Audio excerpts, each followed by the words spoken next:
Más rico y el 10% más pobre, se lo vamos a comentar inmediatamente después de Julia Estrada, aumenta. Cada vez es más profunda esa brecha. Pero además, los indicadores son altamente preocupantes. Más adelante vamos a estar hablando de una canasta de Navidad que para los más pobres será directamente inalcanzable, para la clase media tironeada para abajo inalcanzable, 40% de aumento. ¿Qué van a poder? Un maní van a poder comprar. Tristísimo panorama. Pero además, la caída de las ventas minoristas, que nos habla de muchas cosas al mismo tiempo. Julia Estrada.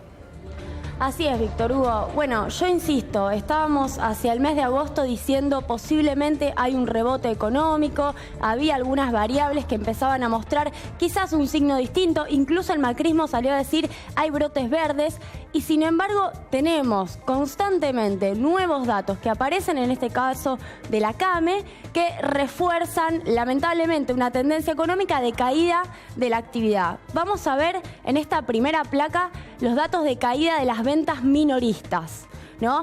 La CAME lo que hace es una muestra de 1.360 comercios en todo el país, ¿no? A lo largo y a lo ancho del país, y releva en distintas actividades cómo le está yendo a las ventas minoristas. Lo que vemos acá es muy sencillo. Esto va desde julio de 2015 hasta el mes actual, el pasado mes de octubre. Vemos desde julio hasta enero prácticamente unas ventas minoristas que no es que eran una cosa impresionante, pero crecían al 2%. Todos los meses. Ahí aparece, Julia, la pesada herencia. La pesada herencia es que se estuviese en términos relativos bien frente al mundo que nos toca habitar. Fíjense ustedes, todos los indicadores positivos. Son 6 indicadores consecutivos. Tomando de qué mes, decía julio 2015 hasta diciembre. Hasta diciembre. Bueno, esos eran los indicadores, esas columnas. Esa es la pesada herencia. Mire cuánto pesa, cómo se desfondó el país después. Sigamos, Julia. Y además hay algo muy básico. ¿Qué fue lo que pasó acá? Hubo una devaluación, casi el 50%. ¿Qué es una devaluación? Para volver a decirlo, quizás más tangible para el conjunto de la población. Una devaluación es que el peso valga menos y que los productos aumenten automáticamente, fundamentalmente los alimentos, más que el resto. Entonces lo que tenemos es una caída del consumo, porque los salarios no aumentan en enero, ni en febrero, ni en marzo. Después sí están las paritarias, pero como las paritarias no lograron compensar, el consumo siguió en caída. Y tenemos para el último dato de octubre, 8,2% de caída. Son caídas enormes, entre el 2 y el 8%. Y para el segundo semestre se mantiene la caída, que es bien lo contrario de lo que había sostenido el macrismo. Julia, esto es mes por mes, ¿verdad? Mes de agosto, por ejemplo, comparado con el agosto del año anterior. Así es, se llama interanual. Comparamos cada mes de 2016 con cada mes de 2015. Por eso siempre decimos, el macrismo está esperando el 2017 para decir, miren, la economía está mejorando. Y en realidad lo que va a haber es una comparación con todos estos índices negativos.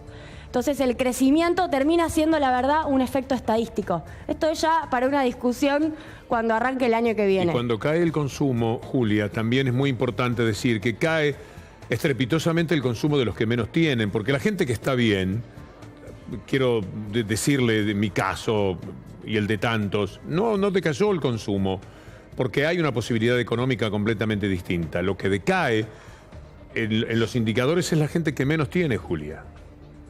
Efectivamente, y por eso los indicadores de desigualdad que ahora vas a exponer. Vamos a ver ahora cuáles son los rubros que caen, porque todo está vinculado. Después venimos y decimos que cae la industria. Bueno, ¿por qué cae la industria? Porque primero caen las ventas minoristas porque cae el poder adquisitivo.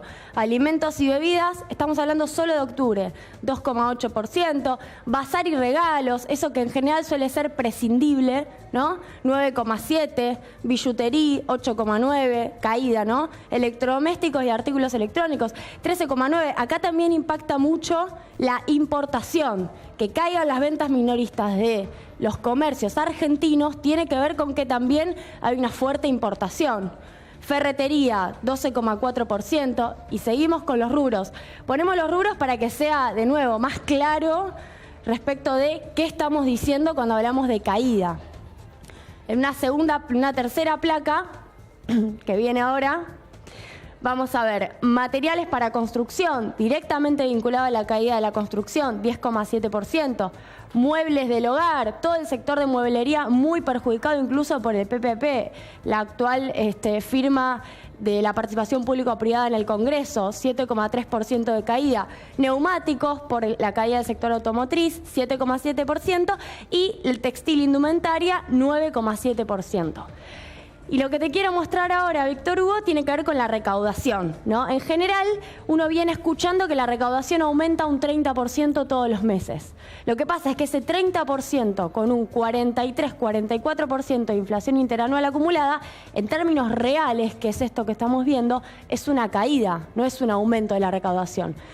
¿Qué pasa? Venimos escuchando que el déficit, el macrismo no lo pudo reducir, que el macrismo sigue teniendo niveles de déficit muy elevados. Bueno, la realidad es que esto era la recaudación durante el kirchnerismo, llegamos a diciembre, llegamos a enero, y lo mismo que con las ventas minoristas, la recaudación se desploma en términos reales porque la inflación crece más. En octubre, la recaudación en términos reales cayó 13,6%.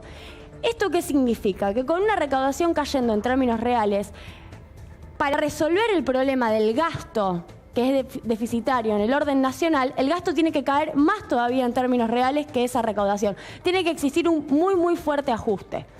Lo que es interesante observar es que la recaudación cae por efecto de las políticas económicas, y lo que siempre se discute, Víctor Hugo, es el gasto, pero nunca la recaudación. Y esto también es interesante mirarlo. Ayúdame, Julia, ahora a analizar esta información que está al minuto 1, que tiene que ver con CEPAR, el Centro de Economía Política de la Argentina. En minuto 1, la información dice que en un año se amplió la brecha entre el 10% más rico y el 10% más pobre. Uno se aprende estos números de memoria porque duelen mucho. En el año 2003, el decil, el 10% más rico, tenía 32 veces más. Si mal no recuerdo, Julia. 33. 33 veces más que el 10% más pobre. Eso fue rectificado abruptamente en los años que llegaron hasta diciembre del año pasado, y pasó a ser 18 veces. 18 veces contra 33, es decir, los ricos siempre tienen mucho más, pero eran 18, no 33 veces, con respecto al 10% más pobre. ¿Qué es lo que está pasando ahora, Julia? Bueno, lo que vemos ahora es que esa brecha volvió a crecer a 23 veces. Y estamos solamente hablando de un año, Víctor Hugo, de comparar el segundo trimestre, junio, si se quiere, de 2015, con junio de 2016. En un año pasamos de 18 veces la distancia entre los ricos y los pobres a 23 veces. Y lo mismo si vemos el coeficiente de Gini. El coeficiente de Gini, cuanto más bajo, mejor. Estábamos en 0,5 en el 2003, bajamos a 0,30 por ahí a fines de 2015, 0,38, y volvimos a 0,41. Entonces, la verdad es que lo que tenemos es un retroceso en términos de desigualdad, un aumento de la desigualdad, fundamentalmente por lo que venimos mencionando, que son las políticas de reducción de impuestos hacia los más ricos. Estamos hablando de bienes personales, de reducción a los impuestos a las exportaciones, y además de caída del salario real, lo que impacta la recaudación en las ventas minoristas.